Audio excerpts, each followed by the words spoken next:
Hello, this is Sudhir Dwivedi, Assistant Professor of Law from Gentech School of Law, Greater Noida. The topic for today's lecture is Dying Declaration under the subject Law of Evidence. This will be the first part of the lecture of the Dying Declaration because the topic is very vague. That's why it has been divided in three parts. The first part will deal the basic concept of the dying declaration, and the second part will be deal with the procedural aspect, how it is to be recorded, what is the evidentiary value, and in third part we will discuss some important case laws regarding the dying declaration. So in first part, first of all, let's try to understand what is the dying declaration. Dying declaration is based on the maxim nemo mortuis praesumitur mentire, that is, a man will not meet his maker with a lie in his mouth. On this very basic principle, the concept of dying declaration is based. Even in one case, Ukaram versus State of Rajasthan, Supreme Court of India held that the admissibility of dying declaration rests upon this principle. As we know that the term dying declaration has not been defined in Indian Evidence Act, but by reading section 32 and subsection 1 of section 32, the term dying declaration may be defined as follows. A dying declaration is a statement made by a person who is dead as to cause of his death or as to any circumstances of the transaction which resulted in his death, in case say in which his death comes into question. Such statements are relevant under section 32 of the Indian Evidence Act. So this is the basic concept on which the dying declaration is based, and there are certain requirements to this dying declaration. We will see in the later part of the lecture. As we also know that there is a general principle of the evidence law that hearsay evidence is excluded. Hearsay evidence are not given weightage in the court of law, because the person who is giving the statement, hearsay statement, will not be able to explain the thing, and the person who is the real person who has given the statement, who has seen the statement, will not be able be present before the court for the purpose of the cross examination. So his veracity cannot be established in the court. That's why generally the hearsay evidence is excluded. But this principle, that is the dying declaration, is an exception to this general rule, that is the rule of hearsay. If the evidence is not considered, very purpose of the justice will be forfeited in certain situation when there may not be any other witness to the crime except the person who has since died. Why this dying declaration has been accepted as an exception to the concept of hearsay evidence? Because there may be situation that no any other person is available. So if the person who is victim of the crime is explaining some statement regarding his cause of his death to the person, then such a statement should be accepted, because if there will be no other statement, other witness, then it will be very hard, where you can say very difficult, to establish the case before the court of law. That's why this dying declaration has been accepted in the form of an exception to the basic rule of hearsay evidence. So, on this concept, this principle of dying declaration lies. Now, let's see admissibility of the dying declaration. Its admissibility is explained in the section 32, subclause 1 of the Indian Evidence Act. According to this section, when the statement is made by a person as to cause of his or her death, or any of the circumstances of the transaction which resulted in his or death, in cases in which the cause of person's death comes into question, is relevant. So, if we analyze this provision, then we find that a statement will be a dying declaration statement only when such a statement is made by a person regarding his cause of death or regarding the transaction under which his death resulted, and only in those cases where his death is in question, his or her death is question. So if any person who gives the cause of his death or gives the description of the transaction which resulted his death, lastly bill has been declared as a dying declaration, as is relevant under section 32 subclause 1 of the Indian Evidence Act. One more thing is important to hear, that it is not necessary that the person who is making the statement should be in the expectation of the death. It is not required. Now, when such a declaration will be valid? In English law, he or she must be under expectation of death. Only then this declaration is valid. But in Indian judicial system, it is not necessary that the person who is making the statement should be in the expectation of his death. And this dying declaration is valid both in civil and criminal cases whenever the cause of death comes into question. One very important and landmark judgment on this point is the Pakla Narayan Swami versus Emperor. What was the fact in this case? That during the trial, the widow of the deceased stated before the court that on that day her husband showed her a letter and said that he is going to Behrampur, as the appellant's wife had written to him and told him to go and receive payment of his dues.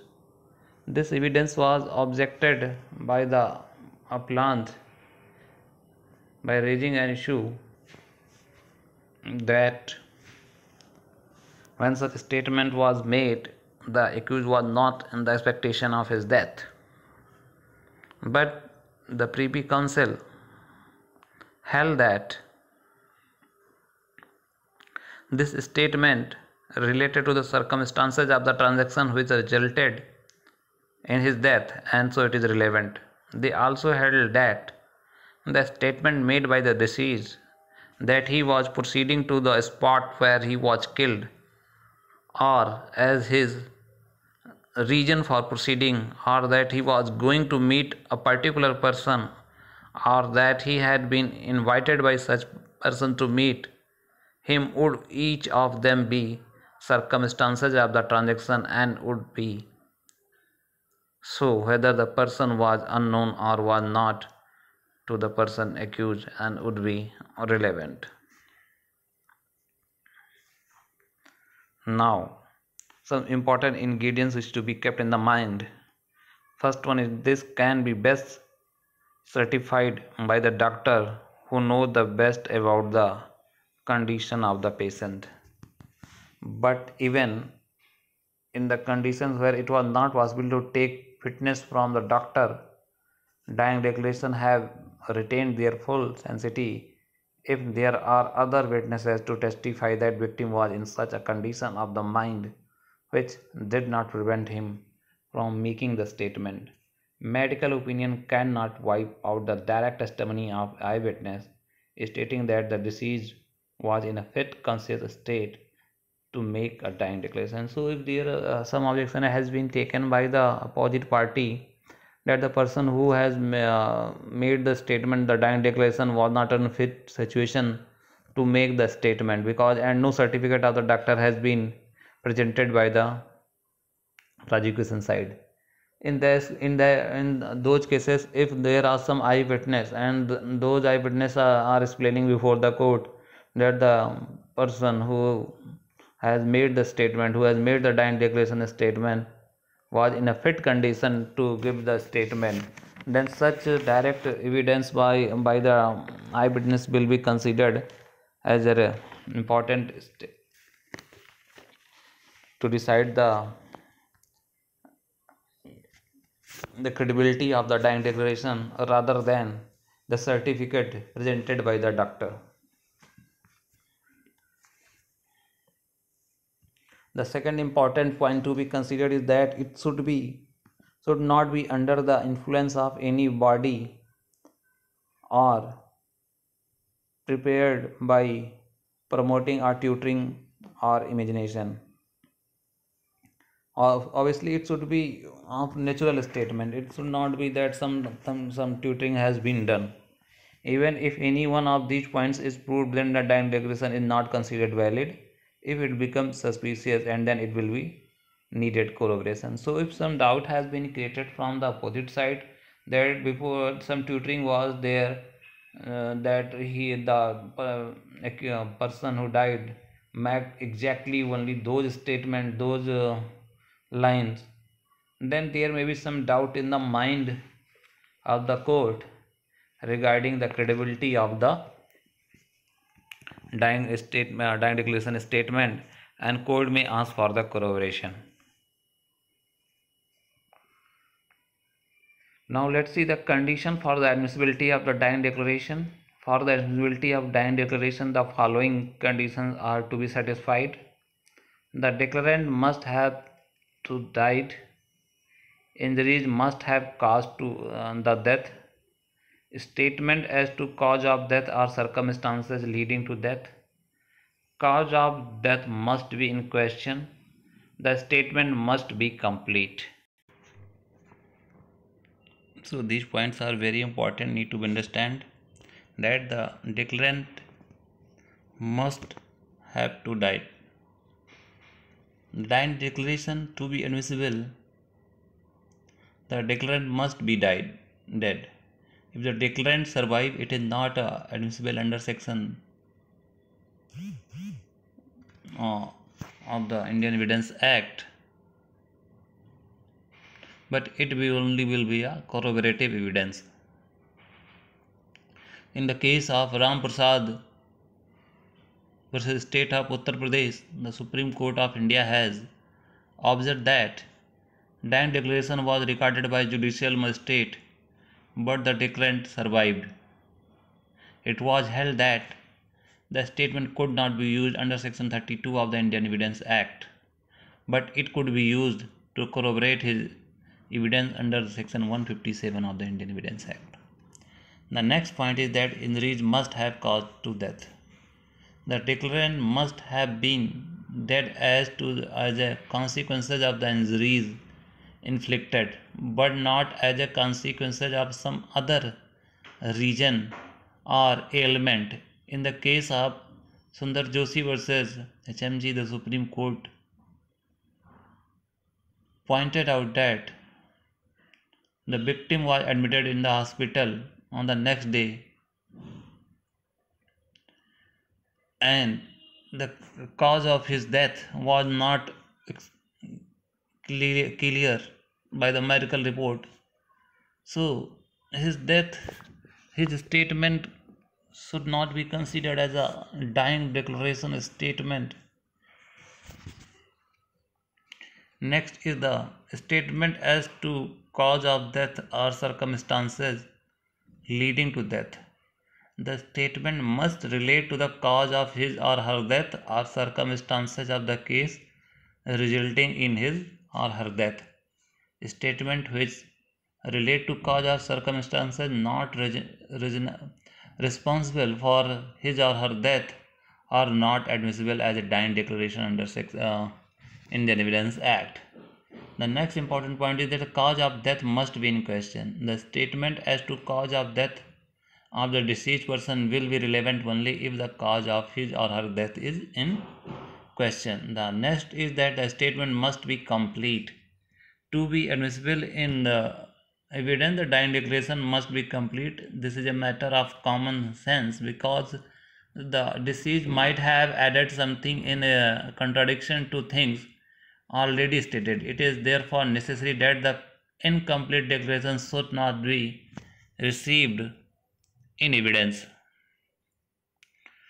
Now, let's consider the another situation. Uh,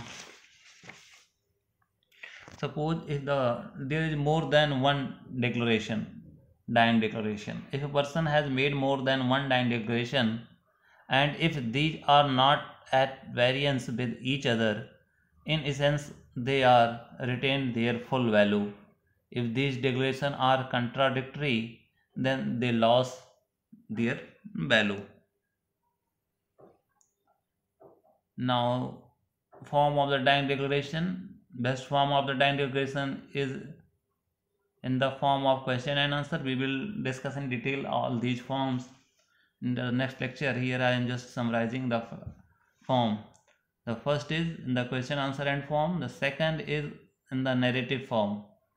If it is in the form of narration, it is still good. And the third is if the person is not capable of speaking or writing, he can make gesture in the form of eyes or no you by nodding. Even such type of declaration is valid by eyes or by indicating hand or by some other gesture. Whether this is being recorded in form of the question and answer, precautions should be taken that exactly what questions are asked and what answer are given by the patient, those should be written. Now, who can record the dying declaration? It is preferred that it should be written in the vernacular which the patient understands and speaks. It is the best that it is recorded by the magistrate, but if there is no time to call the magistrate due to the some critical condition of the victim, it can be recorded by anybody, that is public servant like doctor or any other person. Courts generally discourage the recording of the dying declaration by the police officer, but if there is nobody else to record the dying declaration, written by the police officer are also considered by the court, though its evidentiary value may be less, but they may be considered as a corroborative fact.